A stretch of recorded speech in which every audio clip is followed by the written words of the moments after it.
Kekerasan terhadap perempuan di kalangan artis terjadi lagi. Yang mengaku sebagai korban, Ardina Rasti. Bagaimana kisah Rasti tentang 2 kali peristiwa kekerasan cukup serius yang diduga dilakukan mantan kekasihnya Eza Gionino. Apa kata Eza Gionino setelah dilaporkan Rasti ke polisi dan kabarnya ditetapkan sebagai tersangka? Benarkah Rasti masih merasakan fisiknya terganggu dan trauma serius?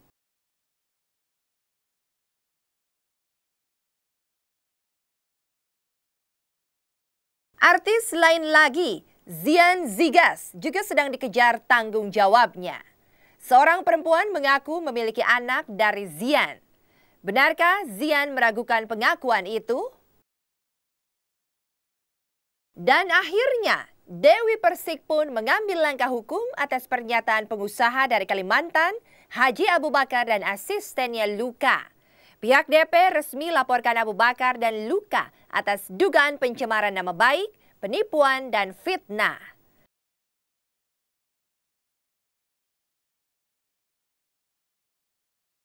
Kisah-kisah ini akan hadir selengkapnya hanya di Intens.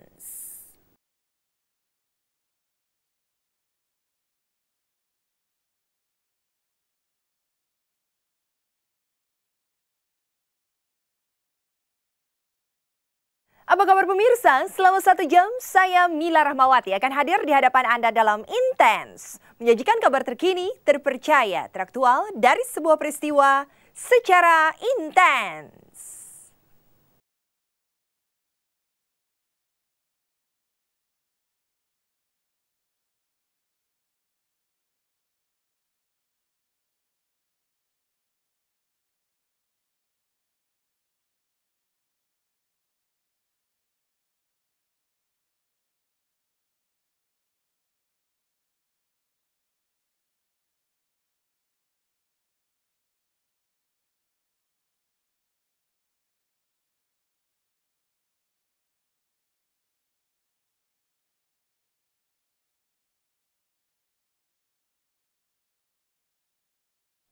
Lebih dari 6 bulan berlalu setelah pengalaman kekerasan yang dialaminya, Ardina Rasti akhirnya angkat bicara dan telah melaporkan mantan kekasihnya Eza Gionino ke kepolisian atas dugaan kekerasan. Kemarin dengan air mata yang nyaris tak henti, Rasti pun mengisahkan kejadian yang membuatnya traumatik. Peristiwa dugaan kekerasan itu bahkan diakui Rasti hingga membuatnya pingsan dan masuk UGD. Lantas seperti apakah sesungguhnya kronologi kejadian yang sedang ditangani oleh Polres Jakarta Selatan itu? Lalu apa kata Eza Gionino setelah dilaporkan?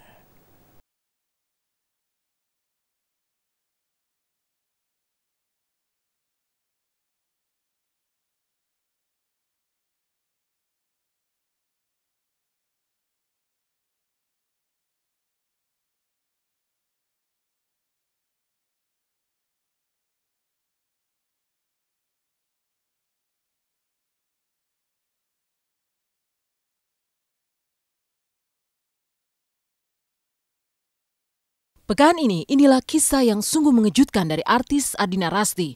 Tak sekedar putus cinta, Rasti juga rupanya melewati pengalaman pahit dan menyakitkan tahun 2012 lalu. Diam-diam Oktober 2012, Rasti memasukkan laporan ke Polres Jakarta Selatan atas dugaan penganiayaan dan perbuatan tidak menyenangkan yang dilakukan kekasihnya saat itu Eza Gionino. Kini laporan itu baru terkuak dan kemarin Rasti angkat bicara dengan uraian air mata. Meski berat secara psikis karena harus mengingat kembali sakit fisik dengan trauma yang masih kuat, menurut Rasti dan kuasa hukumnya, kekerasan itu diduga dilakukan Eza hingga 2 kali. Dan kedua-duanya sangat serius. Pada kejadian pertama, Juli 2011, Rasti bahkan sampai pingsan dan harus masuk unit gawat darurat.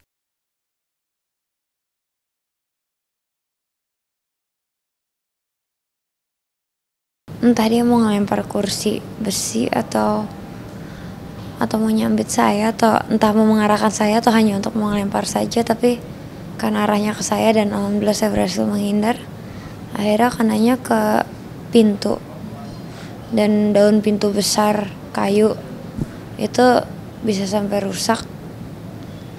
dan tralisnya agak penyok dan kacanya pecah semua gitu. Terus saya masih berusaha nenangin ada apa sebenarnya gitu. Coba tenang dulu, ngomong pelan-pelan apa gitu. Tapi dia tetap membabutanya bener. Saya nggak bisa handle lagi dan akhirnya dia memukul saya.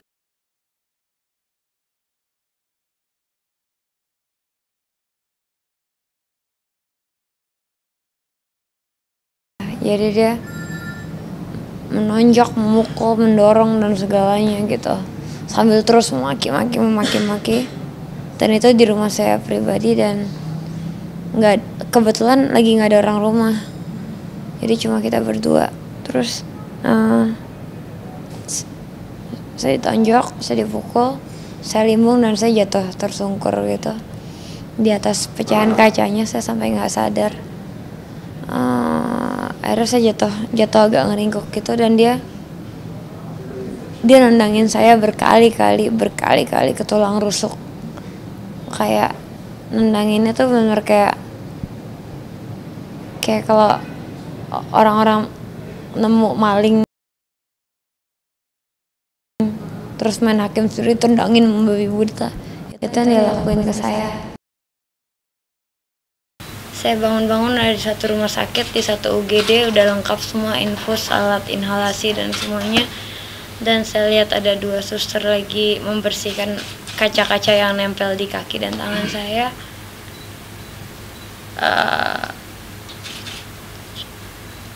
Cukup traumatis buat saya. Terutama semenjak itu saya ambil rehat untuk beberapa lama karena beberapa fungsi organ tubuh saya tidak bisa saya gunakan untuk bekerja.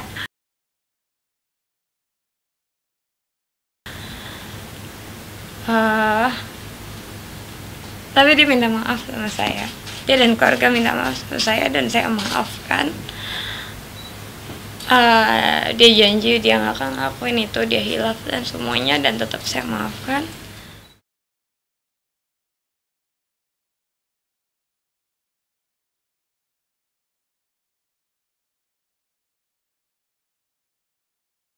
Terdengar naif memang, tapi nyatanya peristiwa pertama tidak membuat Rasti benar-benar mampu berpikir rasional. Ia masih percaya kekasihnya akan berubah setelah minta maaf. Tapi sekitar bulan Juli 2012, peristiwa dugaan kekerasan yang kedua membuat Rasti benar-benar kapok. Dia minta maaf bener sampai sujud-sujud minta maaf banget. Dia bilang dia menyesal, dia janji gak akan ngelakuin lagi. Ibunya pun minta maaf. Dan ternyata ya sekitar 5 bulan lalu ternyata terulang lagi. Dan itu terjadi di rumah pribadi saya. Pada saat saya di kamar, tiba-tiba saya selama 2 jam saya dipukulin, diseret, dijambak, didorong, dijedot-jedotin ke ujung kayu.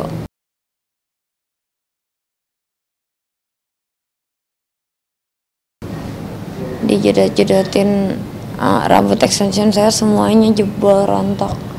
Rambut asli saya yang rontok jauh lebih banyak dibanding rambut saya sekarang. Kalau yang pertama posisinya fisiknya yang parah karena saya sampai pingsan, sampai tulang rusuk saya luka, sampai lebam-lebam semuanya, asma dan lain-lain. Saya nggak bisa nafas selama 2 minggu, kaki saya pincang dan semuanya. Tapi kalau yang kedua lebih ke psikis karena saya nggak nyangka setelah tahun lalu dia berjanji nggak akan lakuin itu lagi dan dia lakukan. Dan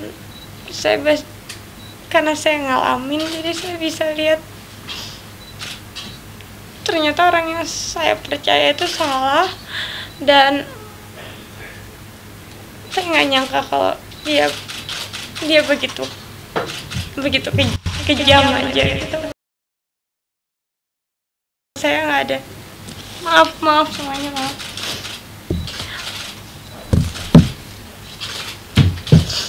Buat saya,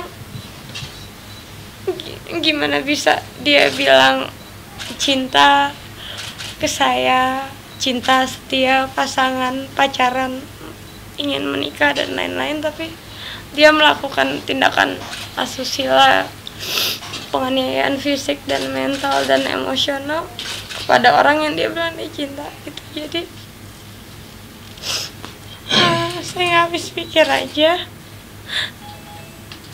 Pada saat itu saya sama sekali nggak melakukan perlawanan karena saya baru, kejadiannya subuh pas saya baru pulang syuting, dan saya dalam kondisi capek mental dan capek fisik dalam syuting, dan saya harus siap-siap untuk syuting pagi lagi, tapi dari kurang lebih jam 4 sampai jam 6, jam 7-an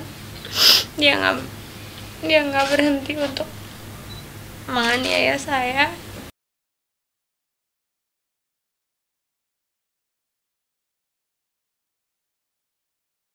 Menurut Rasti, semua dugaan kekerasan tersebut dilakukan Eza Gionino sambil mengkonsumsi minuman beralkohol. Dan di saat Eza sedang mengambil minumannya, disitulah Rasti meminta tolong menelpon sahabatnya. Dan dia memang kebetulan pengkonsumsi minuman beralkohol, bir.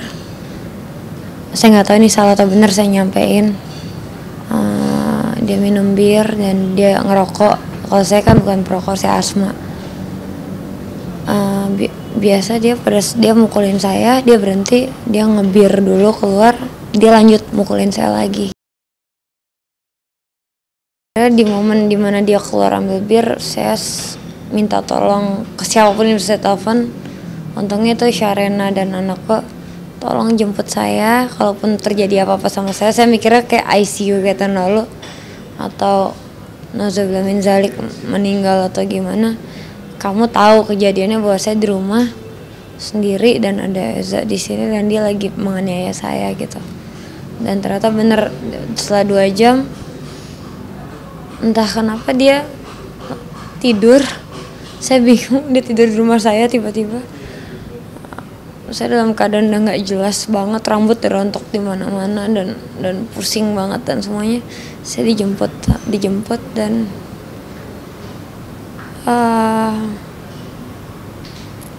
nggak nyangka aja sih ada laki-laki setega itu gitu. Apapun detil dugaan kekerasan yang dilakukan Eza Gionino terhadap Rasti, semua sudah ada di pihak berwajib. Dan Eza harus siap menghadapinya, karena laporan yang sudah masuk sejak Oktober itu memang sedang terus berjalan, dan bahkan Eza sudah dipanggil dengan status sebagai tersangka. Kami juga mendampingi beberapa saksi seperti Syarena Gunawan dan anak Jody, dan kemudian pihak kepolisian juga telah memanggil Eza sebagai tersangka. Kami ulangi ya, saudara Eza dipanggil sebagai tersangka. Hal ini membuktikan bahwa pihak Polres Jakarta Selatan telah mendapatkan bukti permulaan yang cukup. Sampai sekarang penyidik sudah memeriksa 7 saksi. Ya, kemarin 5, sekarang tambah menjadi 7 saksi, tambah 2. Yang pertama, inisial A itu perawat dari rumah sakit yang merawat korban. Terus yang kedua, inisial R itu dokternya juga sudah dimintain keterangan oleh penyidik. Dan penyidik juga sudah menyita barang bukti. Ya, barang buktinya berupa kursinya tidak bisa saya kasih lihat ya, kursi plastik yang untuk melakukan kekerasan terhadap pelapor ya, dan HP milik pelapor. Itu disita dari tangan pelapor oleh penyidik. Nah, selanjutnya penyidik sudah melayangkan panggilan kepada tersangka. Jadi langsung dipanggil tersangka terhadap inisial EG, dipanggil sebagai tersangka, dilayangkan ke manajemennya.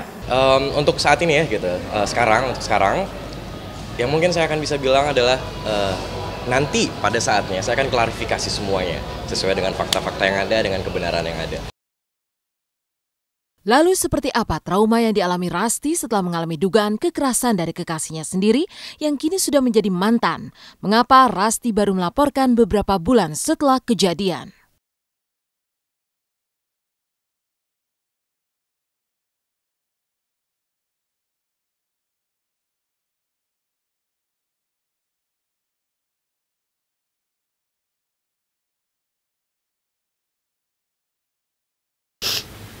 dia cuma bilang kayak, alhamdulillah kamu gak sampai meninggal nak. Itu bikin saya sedih banget.